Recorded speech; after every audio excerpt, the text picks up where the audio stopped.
Hello दोस्तों, आपके और हमारे YouTube चैनल में आप सभी का स्वागत है। आज के इस वीडियो में हम आपसे एनडीए में कितने टाइप्स ऑफ एंट्री होती है उसके बारे में हम जानने वाले हैं। एनडीए के बारे में पूरी जानकारी हम इस वीडियो में आपको मिलने वाली है और आपको कैसे एंट्री, आपको कैसे पार्टिसिपेट करना है, मतलब आपको कैसे एग्जाम देने पड़ते हैं और उससे लेके आप कौन सी पढ़ाई करके आप कैसे ज्वाइन कर सकते हो एनडीए, उसके बारे में आपको पूरी डिटेल्स इस वीडियो में मिलने वाली है। दोस्तों, आप सभी को पता होगा, किसी को नहीं पता होगा तो मैं दोस्तों आप सभी को बता देना चाहता हूँ कि दोस्तों उसमें जो एनडीए है उसमें मल्टीपल टास्किंग स्टाफ की भी रिक्वायरमेंट निकलती है, जो कि 10th पास, 12th पास और बीएससी और बीए वाले स्टूडेंट्स उसमें जाते हैं। तो दोस्तों इस वीडियो में आपको पूरी जानकारी मिलने वाली है।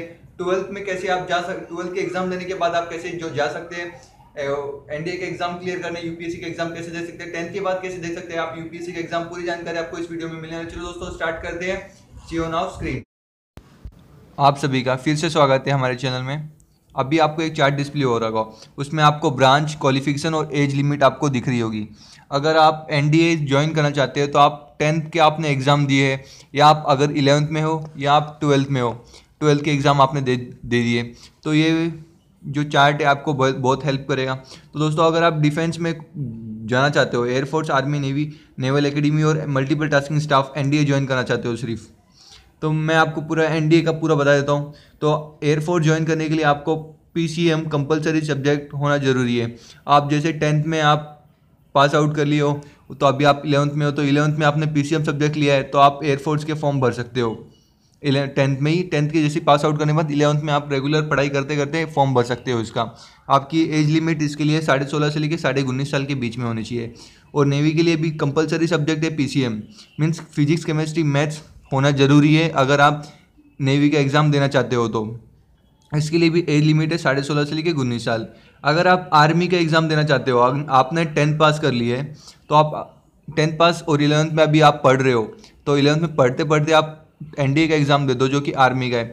तो इसमें आपको कौन सी भी स्ट्रीम नहीं, आर्ट्स, कॉमर्स, साइंस, आप कौन सी फैकल्टी से बिलोंग करते हैं तो आप इसके लिए फॉर्म के लिए अप्लाई कर सकते हो। इसके फॉर्म 2 बार साल में आते हैं, वो आपको पता ही होगा।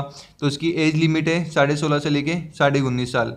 अगर आप नेवल एकेडमी ज्वाइन करना चाहते हो तो उसके लिए 10+2 मीन्स 12 आपको पास आउट करने के बाद आपको पीसीएम सब्जेक्ट कंपलसरी लगेगा। उसके बाद आपकी एज लिमिट 16.5 से लेकर 19.5 साल इसकी एज लिमिट होनी चाहिए। दोस्तों मल्टीपल टास्किंग स्टाफ के बारे में आप सभी को तो पता ही होगा, जिनको नहीं पता है उनको मैं बता दूं। दोस्तों ये मल्टीपल टास्किंग स्टाफ जिसमें कि कुक आता है, लोअर डिवीजन क्लर्क आता है, मीन्स ये पूरा मैनेजमेंट रहता है एनडीए का। जहां आप जो ये तो ऊपर का जो मैंने बताया ये तो ऑफिसर्स एंट्री थी, तो ऑफिसर्स के बाद में जो आता है मल्टीपल टास्किंग स्टाफ जो कि मैनेजमेंट्स के लिए। तो इसके लिए आपको एजुकेशन क्या लगती है, 10th पास, 12th पास और उसके बाद बीए एंड बीएससी।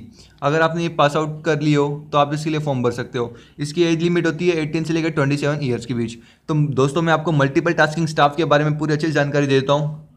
तो चलो दोस्तों स्टार्ट करते हैं। मल्टीपल टास्किंग स्टाफ में फर्स्ट जो आता है, जो कि फर्स्ट है लोअर डिवीजन क्लर्क, उसके लिए एज आपकी 18 से लेकर 27 ईयर्स के बीच इसकी एज होनी चाहिए।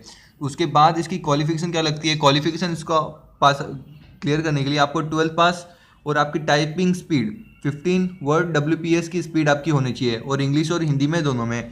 तो सेकंड जो आता है स्टैटिकल असिस्टेंट, जिसकी एज 18 से लेकर 27 ईयर्स के बीच होती है, जो कि इसकी एजुकेशन लगेगी, क्वालिफिकेशन लगेगी बीए और BSc students. Maths compulsory subject है और उनको 5 ईयर्स का एक्सपीरियंस होना चाहिए स्टैटिकल असिस्टेंट। बात करते हैं थर्ड नंबर की, ग्राउंड सुबॉर्डिनेट, जिसकी एज 18 से लेकर 27 ईयर्स के बीच होनी चाहिए और उसका क्वालिफिकेशन बीएससी इन एग्रीकल्चर, ये इसका क्वालिफिकेशन होना चाहिए। और फोर्थ नंबर पे आता है कुक, उसके लिए एज 18 से लेकर 25 ईयर्स इसकी एज होनी चाहिए और ये 12th पास होना चाहिए। 12th पास जैसे क्लियर कर लिए तो 2 ईयर्स का एक्सपीरियंस होना चाहिए। अगर आपके पास होटल मैनेजर का सर्टिफिकेट तो अभी आप इसके लिए अप्लाई कर सकते हो। बात आती है फिफ्थ नंबर पे। फिफ्थ नंबर पे पेंटर है, उसके लिए एज 18 से लेकर 25 ईयर्स के बीच इसकी एज होनी चाहिए और क्वालिफिकेशन 12th पास और 2 ईयर्स का एक्सपीरियंस होना चाहिए पेंटिंग फील्ड में। सिक्स नंबर पे फायरमैन, एज 18 से लेकर 25 ईयर्स के बीच और सर्टिफिकेट 10th पास का सर्टिफिकेट होना जरूरी है और ड्राइविंग लाइसेंस होना जरूरी है और एक्सपीरियंस होना चाहिए हैवी व्हीकल्स का। उसके बाद आता है 7 नंबर पे टेक्निकल अटेंडेंस, जो कि साइकिल रिपेयर के लिए, जिसके लिए 18 से लेकर 25 ईयर्स के बीच एज होनी चाहिए और इनके पास क्वालिफिकेशन 10th पास और इनके पास 1 साल का एक्सपीरियंस होना चाहिए साइकिल रिपेयरिंग कोर्स का। 8 नंबर पे technical attendant book binder. Age उसके लिए 18 से लेकर 25 ईयर्स के बीच होनी चाहिए और इनके पास क्वालिफिकेशन 10th पास और 1 साल का एक्सपीरियंस होना जरूरी है। 9 नंबर पे multiple tasking staff office and trainings, जिसके लिए एज है 18 से लेकर 25 ईयर्स के बीच और इनके पास क्वालिफिकेशन 10th पास होना जरूरी है एक रिकॉग्नाइज्ड बोर्ड और इंस्टीट्यूट से। दोस्तों अगर आपको हमारा यूट्यूब चैनल पसंद आया तो आप इसे लाइक कीजिए, सब्सक्राइब कीजिए और शेयर कीजिए। दोस्तों सब्सक्राइब करना ना भूलिए, क्योंकि इसी तरह हम आपके लिए नेक्स्ट वीडियो लेकर लौटेंगे। जय हिंद, जय भारत।